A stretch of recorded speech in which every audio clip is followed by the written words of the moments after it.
everyone, welcome to Sue's Kitchen. I just figured I'd come live and show you a fast dinner. I'm just cooking for two tonight, so instead of using my large deep dish covered baker, I'm going to use the small covered baker, and I added just some raw chicken tenders in there, and I'm just going to throw on some Sweet Baby Ray barbecue sauce. So you can, I was considering doing teriyaki chicken tonight with fresh ginger and soy sauce and stuff like that, but I just didn't have time to make the mix earlier today, so instead of marinating it with that, I'm just going to go ahead and put the cover on, and I'm going to go ahead and throw it in the oven. I'm going to get that baking.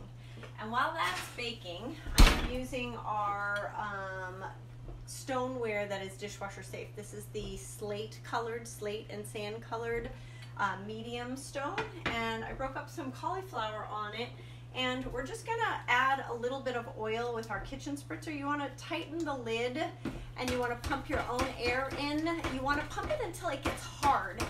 That way you know that there's enough pressure in it to make it spray like an aerosol. And what's great about this is that there's no chemicals. You put whatever type of oil, canola, olive oil, grapeseed, whatever you're using, and it will mist just like an aerosol, but without all the bad chemicals. And the one thing you want to know is that when you're done, you want to burp it like this, and that lets the air out so that it doesn't get clogged. And you'll notice in the bottom there's a little filter here.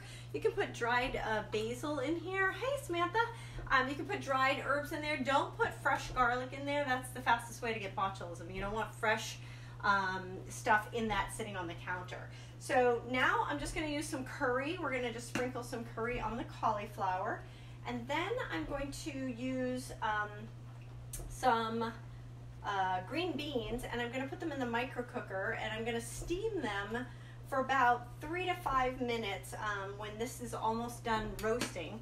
And then I'm going to saute it in a pan with some pepper, some garlic and herb rub, just to give it a little zip to go with it.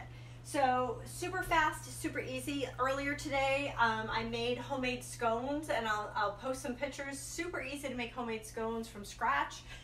This was my first time making them. I've made them from packets before, but don't they look lovely? They came out so great. This is a white chocolate chip and dry cherries.